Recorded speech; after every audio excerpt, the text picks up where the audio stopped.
அனைவருக்கும் இனிய மாலை வணக்கம். இன்று நீங்கள் அறிந்து கொள்ளவிருப்பது சக்தி பீடங்கள் தோன்றிய வரலாறு.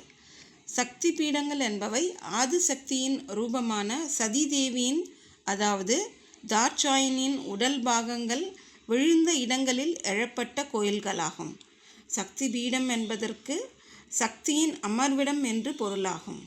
இவற்றில் 51 சக்தி பீடங்கள் அட்சர சக்தி பீடங்கள் என்றும் 18 சக்தி பீடங்கள் மகா சக்தி பீடங்கள் என்றும் 4 சக்தி பீடங்கள் ஆதிசக்தி பீடங்கள் என்றும் அழைக்கப்படுகின்றன.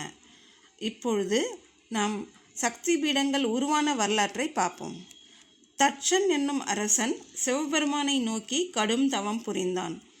அவனுடைய தவத்திற்கு இறங்கி வந்த சிவபெருமான் தட்சனை நோக்கி என்ன வரம் வேண்டும் என்று கேட்டார். அதற்கு தட்சன், பெருமானே, தாங்கள் எனக்கு மருமகனாக வர வேண்டும் என்று கூறினார்.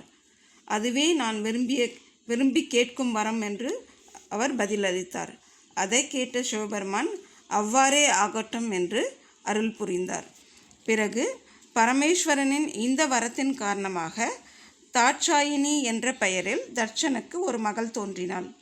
இறைவனின் வரம் காரணமாக தோன்றிய அந்த தாட்சாயினியை சீரும் சிறப்புமாக வளர்த்து பிறகு சிவபெருமானுக்கு மனம் முடித்து வைத்தார் தட்சன்.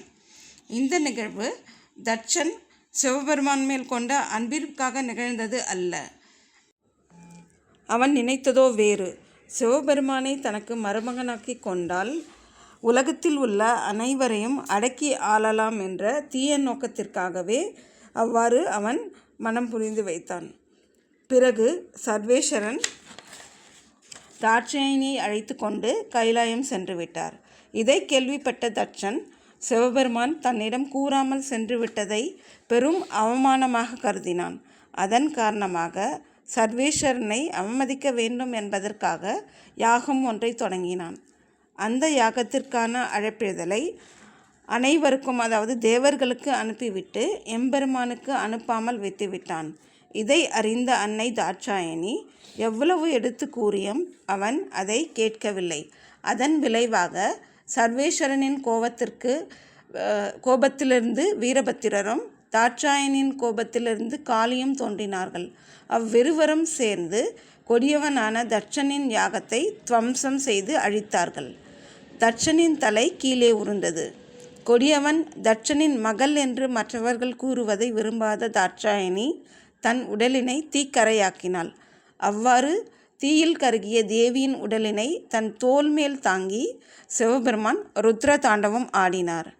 அவர் ஆடிய ஆட்டத்தின் காரணமாக அனைத்து லோகங்களும் நடுக்கம் கொண்டன. அதை கண்ட திருமால் சிவபெருமானின் ஆட்டத்தினை நிறுத்தும் பொருட்டு தன்னுடைய சுதர்சன சக்கரத்தை ஏவினார். சுழன்று வந்த அந்த சுதர்சன சக்கரம் அன்னை தாட்சாயனின் அங்கத்தை பல கூறுகளாக சிதைத்தது. அந்த கூறுகள் அனைத்தும் பாரத தேசத்தின் பல பகுதிகளில் பரவலாக விழுந்தன. 51 இடங்களின் அன்னையின் அவயங்கள் தனித்தனியே விழுந்ததாக புராணங்கள் கூறுகின்றன. அந்த 51 இடங்களும் அன்னை சக்தியின் 51 திருக்கோயில்களாக, சக்தி பீடங்களாக திகழ்ந்து கொண்டிருக்கின்றன. இந்த வீடியோ உங்களுக்கு பிடித்திருந்தால் தவறாமல் சப்ஸ்கிரைப் செய்யவும் மற்றும் உங்கள் நண்பர்களுக்கு பகிரவும். ஓம் சக்தி.